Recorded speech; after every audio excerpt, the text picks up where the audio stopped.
మీ అందరికీ తెలుసు, Israel and Gaza మధ్య యుద్ధాన్ని ఆపడానికి డొనాల్డ్ ట్రంప్ మిడిల్ ఈస్ట్లో ఉన్న ఇస్లామిక్ దేశాల లీడర్స్ అందరినీ ఒక దగ్గరకు చేర్చి సీజ్ ఫైర్ అగ్రిమెంట్ చేయించారు. ఈ అగ్రిమెంట్లో దాదాపు 20 పాయింట్లు ఉన్నాయి. వాటిని ఇజ్రాయిల్ అండ్ హమాస్ పాటించాలి.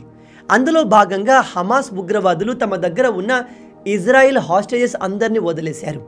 అలాగే ఇజ్రాయిల్ కూడా తాము అరెస్ట్ చేసిన హమాస్ ఉగ్రవాదులందరినీ వదిలేసింది. ఇక్కడ వరకు అంతా బాగానే ఉంది.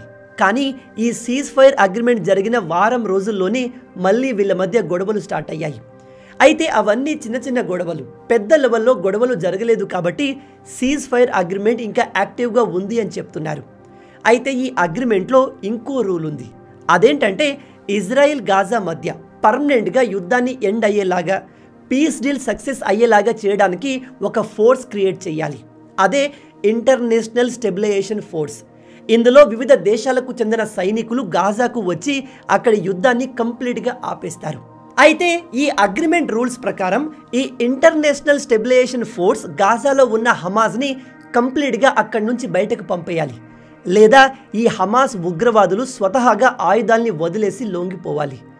అండ్ ఇజ్రాయిల్ ఫోర్సెస్ కూడా గాజాలో ఉండకూడదు. వాళ్ళు కంప్లీట్గా గాజా నుండి బయటకు వచ్చేయాలి. ఈ విషయాల గురించి మనం డీటెయిల్గా డిస్కస్ చేస్తూ వీడియోలు కూడా చేశాము. దాని లింక్ కింద డిస్క్రిప్షన్లో ఇచ్చాను. మీకు టైం ఉంటే వెళ్ళి చూడండి, చాలా ఇంట్రెస్టింగ్గా ఉంటాయి. మీకు చాలా కొత్త విషయాలు కూడా తెలుస్తాయి. అయితే రీసెంట్గా గాజాలో మళ్ళీ యుద్ధం జరగకూడదు, గాజా అండ్ ఇజ్రాయిల్ రెండు పీస్ఫుల్గా కో ఎగ్జిస్ట్ అవ్వాలి అని ట్రంప్తో కూర్చొని మీటింగ్ చేసిన మిడిల్ ఈస్ట్లోని ముస్లిం దేశాల లీడర్లందరూ టర్కీలో ఒక మీటింగ్ పెట్టారు. అందులో Pakistan, Turkey, Saudi Arabia, UAE, Qatar, Egypt, Jordan, Indonesia ఇంకా ఇతర ముస్లిం దేశాల లీడర్స్ కూడా ఉన్నారు. వీళ్ళు డిసైడ్ చేసింది ఏమిటంటే, మేము గాజాలోకి మా సైనికుల్ని ఇంటర్నేషనల్ స్టెబిలైజేషన్ ఫోర్స్లో భాగంగా పంపించి హమాస్ని అక్కడి నుంచి కంప్లీట్గా ఎలిమినేట్ చేస్తాము అని. అలాగే వీళ్ళు మేము డైరెక్ట్గా మా సైనికుల్ని పంపదలుచుకోలేదు. ఎందుకంటే ఇజ్రాయెల్ పర్మిషన్ లేకుండా మా సైనికులు అక్కడికి వెళ్తే మా సైనికులకే ప్రమాదం. రేపు హమాస్కి ఇజ్రాయెల్కి ఏమైనా గొడవ స్టార్ట్ అయ్యి మళ్ళీ ఇజ్రాయిల్ హమాస్ పైన దాడి చేసినప్పుడు ఆ సమయంలో మా సైనికులు అక్కడ ఉంటే మా వాళ్ళ ప్రాణాలు కూడా పోతాయి. కాబట్టి ముందు ఇజ్రాయెల్ పర్మిషన్ తీసుకుందాము అని డిసైడ్ అయ్యారు. అయితే ఈ మీటింగ్లో పాకిస్తాన్ కూడా ఉంది. కాబట్టి ఈ పాకిస్తాన్ ఒక ఇంట్రెస్టింగ్ పాయింట్ని తీసుకువచ్చింది. మీ అందరికీ తెలుసు, పాకిస్తాన్ అంటేనే ఒక అడుక్కు తినే దేశం. అడుక్కు తినే దేశం అని నేను ఊరికే చెప్పట్లేదు. నిజంగానే ఈ దేశ లీడర్లు ఎక్కడికి వెళ్ళినా ఆ దేశంతో కొద్దిగా మాకు ఫండ్స్ని ఇవ్వండి, లోన్స్ని ఇవ్వండి అని అడుక్కుంటారు.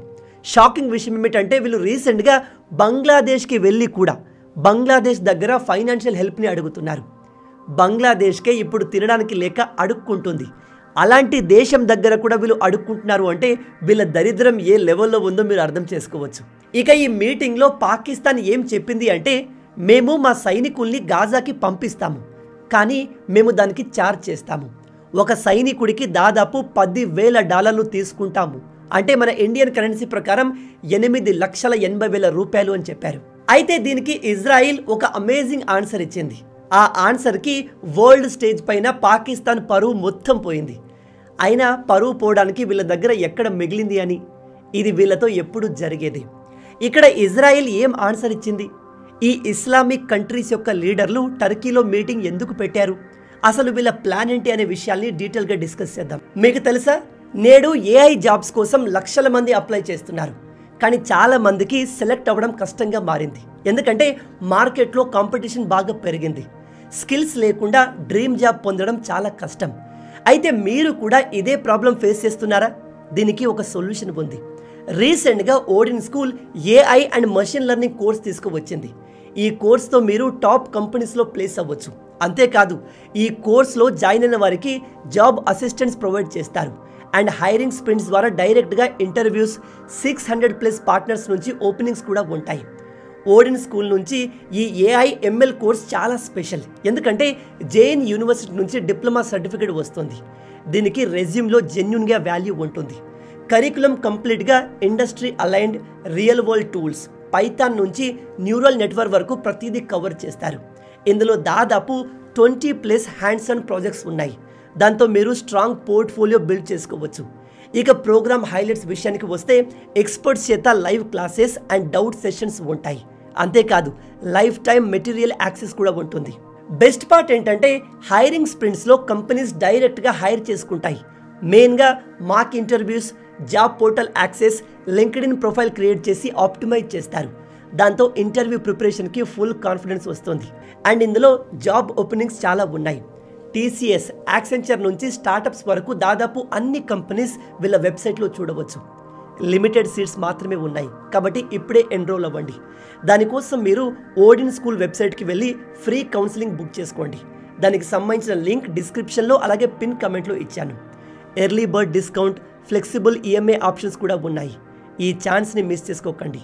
మీ AI కెరియర్కి ఇది perfect start. All the best. First of all, రీసెంట్గా ముస్లిం దేశ లీడర్ల మీటింగ్ టర్కీలోనే ఎందుకు జరిగింది అంటే మీలో కొందరు ఒట్టమాన్ ఎంపైర్ గురించి వినే ఉంటారు. 1299 నుంచి 1922 సంవత్సరం వరకు ఇదిగో ఇక్కడ కనిపిస్తున్న ఈ ప్రాంతం మొత్తం ముస్లిం లీడర్ల అండర్లో ఉండేది. ముస్లిం రాజులు ఈ ప్రాంతాల్ని ఆక్యుపై చేసి రూల్ చేశారు. ఈ ప్రాంతాలన్నింటినీ కలిపి ఒట్టమాన్ ఎంపైర్ అంటారు. అయితే ఈ మొత్తానికి టర్కీ సెంటర్గా ఉండేది. ఆ తర్వాత ఈ ఒట్టమాన్ ఎంపైర్ కంప్లీట్గా ముక్కలై డిఫరెంట్ కంట్రీస్ ఏర్పడ్డాయి. ఒట్టమాన్ ఎంపైర్ ముక్కలైపోయింది కానీ ఈ టర్కీకి ఉన్న పొగరు మాత్రం తగ్గలేదు. వీళ్ళు తమను తాము ముస్లిం దేశాలందరికంటే సుపీరియర్ అనుకుంటారు. ప్రజెంట్ ప్రపంచవ్యాప్తంగా ఉన్న ముస్లిం దేశాల్ని మేమే లీడ్ చేయాలి అనే ఫీలింగ్లో ఈ టర్కీ ఉంటుంది. కానీ మిగతా ఇస్లామిక్ దేశాలు టర్కీని లీడర్గా ఒప్పుకోవు. అందులో Saudi Arabia, Iran, Egypt, even Pakistan కూడా ఉన్నాయి. ఎందుకంటే ఈ దేశాలు కూడా తమను తాము సుపీరియర్ అనుకుంటాయి. మేమెందుకు వీళ్ళ కింద ఉండాలి, మేము టర్కీని ఎందుకు ఫాలో అవ్వాలి అనే ఫీలింగ్ ఈ దేశాల్లో ఉంటుంది. ఇవన్నీ ముస్లిం దేశాలే, కానీ ఒకరంటే ఒకరికి అస్సలు పడదు. టర్కీకి ఎప్పటి నుంచో ముస్లిం దేశాలకు లీడర్ అవ్వాలి అనే కోరిక ఉంది. కాబట్టి వీళ్ళు ప్రతిసారి ముస్లిం దేశాల మధ్య ఏదైనా గొడవ జరిగితే వెంటనే ఆ దేశాల లీడర్స్ని మా దేశంలోకి రండి, వచ్చి ఇక్కడ మీటింగ్స్ చేయండి, అగ్రిమెంట్లు చేసుకోండి అంటూ ఎంకరేజ్ చేస్తుంది. అందుకే రీసెంట్గా ఆఫ్ఘనిస్తాన్, పాకిస్తాన్ మధ్య యుద్ధం జరిగినప్పుడు కూడా వీళ్ళు పాకిస్తాన్ లీడర్స్ని, ఆఫ్ఘనిస్తాన్ లీడర్స్ని టర్కీకి పిలిచి మీటింగ్ పెట్టారు. ఆ మీటింగ్ అక్కడ అట్టర్ ఫ్లాప్ అయింది. దాని గురించి మనం రాబోయే వీడియోస్లో డిస్కస్ చేద్దాం. మీ అందరికీ తెలుసు, ట్రంప్ రీసెంట్గానే ఇజ్రాయెల్ గాజా మధ్య జరిగిన పీస్ అగ్రిమెంట్ని సెలబ్రేట్ చేస్తూ ఈజిప్ట్లో ఒక పెద్ద పీస్ సమ్మిట్ పెట్టాడు. ట్రంప్ ఈ పీస్ సమ్మిట్ని ఈజిప్ట్లో పెట్టడంతో ఇస్లామిక్ దేశాల మధ్య ఈజిప్ట్కి వాల్యూ పెరిగింది. అలాగే ఇజ్రాయెల్ గాజాల మధ్య పీస్ని ఎస్టాబ్లిష్ చేద్దామని మొదటగా చెప్పింది ఖతర్. దాంతో ఖతర్కి వాల్యూ పెరిగింది. అందుకే టర్కీ ఈసారి ముస్లిం లీడర్ల మీటింగ్ ఖచ్చితంగా మా దేశంలోనే జరగాలి అని ఆ లీడర్స్ అందరిని పిలిచి ఒక మీటింగ్ని పెట్టింది. బై ద వే, ఈ టర్కీ గురించిన ఇంకో ముఖ్యమైన విషయం ఏమిటంటే ఈ దేశాన్ని ఎవ్వరూ నమ్మరాదు. నమ్మక ద్రోహుల దేశం ఇది. ఎందుకంటే ఈ దేశంలో అతిపెద్ద భూకంపం వస్తే అక్కడి ప్రజల్ని కాపాడడానికి మన ఇండియా వెళ్ళింది. మన భారత సైనికులు టర్కీకి వెళ్ళి 100 మంది ప్రాణాల్ని కాపాడారు. అయినా కూడా ఈ చిల్లరగాడు Turkey leader Erdogan operation Sindoor జరుగుతున్నప్పుడు మన సైనికుల్ని చంపేందుకు పాకిస్తాన్కి వెపన్స్ని ప్రొవైడ్ చేశాడు. మన సైనికుల్ని చంపాలి అనే ఉద్దేశం కలిగిన ఏ దేశాన్ని మనం సపోర్ట్ చేయకూడదు. అండ్ టర్కీ కూడా ఒక రకంగా పాకిస్తాన్ లాంటి ఉగ్రవాద మైండ్ సెట్ కలిగిన దేశమే. ఎందుకంటే ప్రజెంట్ ఇజ్రాయెల్ పైన అడ్డగోలు దాడులు చేస్తున్న హమాస్ ఉగ్రవాదుల్ని ఈ టర్కీ సపోర్ట్ చేస్తుంది. ఇండైరెక్ట్గా వాళ్లకు హెల్ప్ కూడా అందిస్తుంది. ఈ టర్కీ చాలాసార్లు హమాస్ ఉగ్రవాద లీడర్స్ని అలాగే పాలస్తీన్ లీడర్స్ని తమ దేశంలోకి పిలిచి మీటింగ్లు, డిస్కషన్లు పెట్టేది. ఓవరాల్గా చెప్పేది ఏమిటంటే టర్కీకి ఉగ్రవాదులైన హమాస్కి డీప్ కనెక్షన్స్ ఉన్నాయి. హమాస్ ఉగ్రవాదులు చాలామంది టర్కీ నుంచి కూడా ఆపరేట్ చేస్తారు అని కొన్ని రిపోర్ట్స్ కూడా చెప్తున్నాయి. అయితే ఎప్పుడైతే ఇజ్రాయిల్ ఖాతర్ దేశం పైన దాడి చేసి మేము ఖాతర్ దేశం పైన దాడి చేయలేదు, ఆ దేశంలో హమాస్ ఉగ్రవాదులు దాగి ఉన్నారు అనే ఇన్ఫర్మేషన్ వచ్చింది. అందుకే ఖతర్ దేశంలో కేవలం ఒక ప్రాంతం పైన మాత్రమే దాడి చేశాం. బై ద వే, ఈ ఖతర్ మీదే కాదు, హమాస్ ఉగ్రవాదులు ఏ దేశంలో ఉన్నా ఆ దేశంలోకి వచ్చి మరి దాడి చేస్తాము అని ఈ నేతన్యాహు చాలా క్లియర్గా వార్నింగ్ ఇచ్చాడు. ఇజ్రాయెల్ వార్నింగ్ విని టర్కీ హడలిపోయింది. ఎందుకంటే వీళ్ళు హమాస్తో మంచి కనెక్షన్ని కలిగి ఉన్నారు. అండ్ వీళ్ళు తమ దేశంలో హమాస్కి షెల్టర్ కూడా ప్రొవైడ్ చేస్తున్నారు. ఈ టర్కీ ఒక్కటే కాదు, మిడిల్ ఈస్ట్లో ఉన్న చాలా ఇస్లామిక్ దేశాల మైండ్ సెట్ ఆల్మోస్ట్ సిమిలర్గా ఉంటుంది. అంటే వాళ్ళు హమాస్ పైన సాఫ్ట్గా ఉండి వాళ్ళకు ఎంతో అంతా హెల్ప్ చేసేవాళ్ళే. అందుకే ఇజ్రాయెల్ నుంచి వార్నింగ్ రాగానే వీళ్ళందరిలో భయం స్టార్ట్ అయింది, ఎస్పెషల్లీ ఖతర్లో. ఎందుకంటే వాళ్ళపైన ఇజ్రాయెల్ ఎయిర్ ఫోర్స్ వచ్చి దాడి కూడా చేసింది. దాంతో వెంటనే ఖతర్ పరిగెత్తుకుంటూ డొనాల్డ్ ట్రంప్ దగ్గరికి వెళ్ళి, చూడండి ఇజ్రాయెల్ ఇలాంటి వార్నింగ్లు ఇస్తుంది, ఇజ్రాయెల్కి హమాస్ ఉగ్రవాదులు మా దేశంలో ఉన్నారు అని తెలిస్తే వాళ్ళు డైరెక్ట్గా వచ్చి మా దేశంపైనే దాడి చేస్తాము అని చెప్తున్నారు. అలా దాడి చేస్తే మా ప్రజల ముందు మా పరువేం కావాలి, దయచేసి మీరు ఇజ్రాయెల్ని కంట్రోల్ చేయండి అని ఈ ఇస్లామిక్ దేశాల లీడర్లందరూ కలిసి ట్రంప్ని బతిమిలాడితే, ట్రంప్ ఇజ్రాయెల్ ప్రైమ్ మినిస్టర్ నేతన్యాహుని పిలిచి నువ్వు ఖతర్ పైన దాడి చేయడం కరెక్ట్ కాదు అని చెబుతూ ఖతర్కి అండ్ ఇస్లామిక్ దేశాలకు ఏం చెప్పాడో తెలుసా? అవును, ఇజ్రాయిల్ మీ దేశంలో ఉగ్రవాదులు వస్తేనే అటాక్ చేస్తాను అని చెప్తుంది. అలాంటప్పుడు మీరు మీ దేశంలోకి ఉగ్రవాదులు రాకుండా లేకుండా చూసుకుంటే అయిపోతుంది కదా. మీరు అలా ఎందుకు చేయకూడదు? ఇజ్రాయిల్ దాడి చేయడంలో తప్పు లేదు, వాళ్ళు మీ సామాన్య ప్రజల్ని టార్గెట్ చేయట్లేదు కదా, ఉగ్రవాదుల్ని టార్గెట్ చేస్తున్నారు. కాబట్టి మీ దేశాలపైన దాడి జరగకూడదు అంటే ఒక పని చేయండి, హమాస్ ఉగ్రవాదులు లేకుండా చేయండి. దానికోసం మీరు గాజాకు వెళ్ళి ఈ హమాస్ ఉగ్రవాదుల్ని ఒకటి కంప్లీట్గా లొంగిపోమని చెప్పండి, రెండు ఇప్పటి వరకు వాళ్ళ దగ్గర ఉన్న ఇజ్రాయిల్ హాస్టేజెస్ అందరినీ రిలీజ్ చేయమని చెప్పండి. అలా జరిగితే మీ దేశాలపైన ఎటువంటి దాడులు జరగవు, మీ జోలికి ఇజ్రాయెల్ రాదు అని క్లియర్గా ఒక మీటింగ్ పెట్టి ఇజ్రాయెల్ గాజా మధ్య పీస్ అగ్రిమెంట్ని చేసి ఇదిగో ఈ 20 పాయింట్స్ని తీసుకువచ్చారు. ఇప్పుడు మీలో కొంతమందికి డౌట్ రావచ్చు, బ్రదర్ గత 2 సంవత్సరాల నుంచి కంటిన్యూగా ఇజ్రాయెల్పై పోరాడుతున్న హమాస్ ఇప్పుడు సడన్గా సీజ్ ఫైర్కి ఎలా ఒప్పుకుంది అని. విషయం ఏమిటంటే ఇజ్రాయిల్ హమాస్ని అంతం చేద్దామని గాజా పైన కంటిన్యూగా దాడులు చేస్తూ బాంబులు వేస్తూ ఆ ప్రాంతం మొత్తాన్ని బూడిద చేసింది. అయినా కూడా ఈ హమాస్ ఎంత కొట్టిన చావని పాములాగా అండర్ గ్రౌండ్లో బంకర్లో దాక్కుంటూ ఎలాగోలా సర్వైవ్ అవుతుంది. అలాగే వీళ్ళ దగ్గర ఇజ్రాయిల్ హాస్టేజెస్ కూడా ఉన్నారు. అందుకే ఇక్కడ ఇజ్రాయిల్ వేసిన ప్లాన్ ఏమిటంటే మనం ఎంత అటాక్ చేసినా హమాస్ బయటకు రావట్లేదు, మనకు లొంగట్లేదు. అందుకే ఇప్పుడు మనం టార్గెట్ చేయాల్సింది ఈ హమాస్ని కాదు, వీళ్ళను సపోర్ట్ చేసే వాళ్ళను అని ఖాతర్ పైన అటాక్ చేసి ఈ ఇస్లామిక్ దేశాలన్నింటినీ ఒక లైన్లోకి తీసుకొచ్చింది. ఈ ఇస్లామిక్ దేశాల్ని రైట్ వేలో ప్రెజర్ చేస్తే వీళ్ళు వెళ్ళి హమాస్కి పీస్ డీల్కి ఒప్పుకునేలా చేశారు. అంతేకాదు హమాస్ తమ దగ్గర ఉన్న ఇజ్రాయిల్ హాస్టేజెస్ అందరినీ రిలీజ్ చేసేలాగా కూడా ఈ ముస్లిం దేశాలు ప్రెజర్ చేశాయి. అయితే ట్రంప్ ఇక్కడ స్మార్ట్గా ప్లే చేసిన గేమ్ ఏమిటంటే హమాస్కి ఇండైరెక్ట్గా ఈ ఇస్లామిక్ దేశాలన్నీ సపోర్ట్ చేస్తున్నాయని తెలిసింది.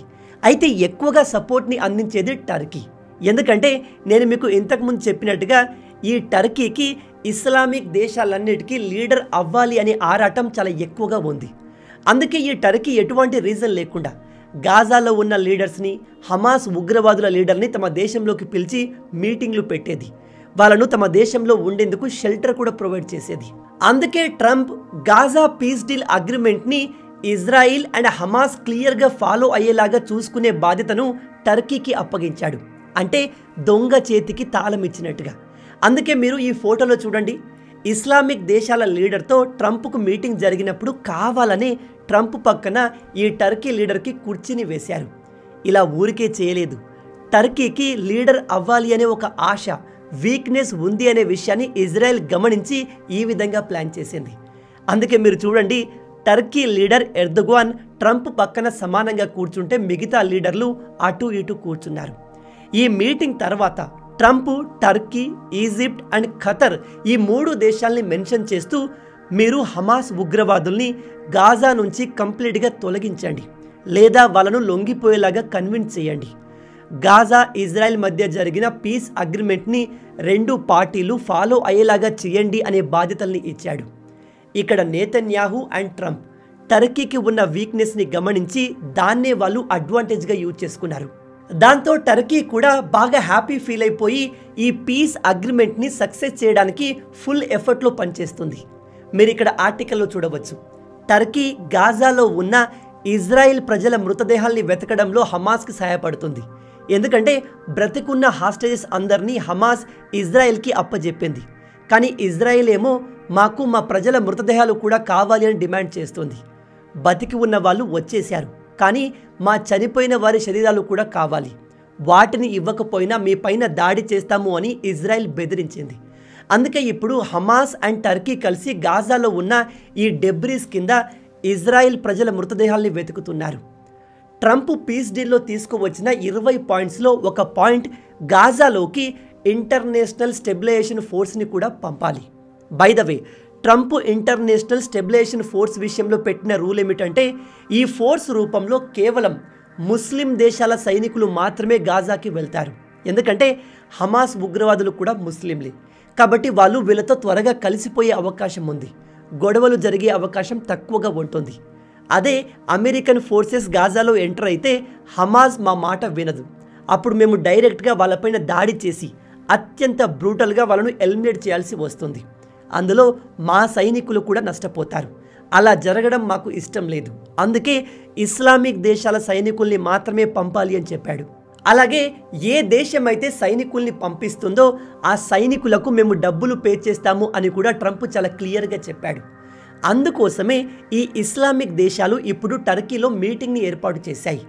వీళ్ళంతా మీటింగ్ పెట్టి ఏ దేశాల సైనికులు ఇంటర్నేషనల్ స్టెబిలైజేషన్ ఫోర్స్లో గాజాకు వెళ్తారో డిసైడ్ చేశారు.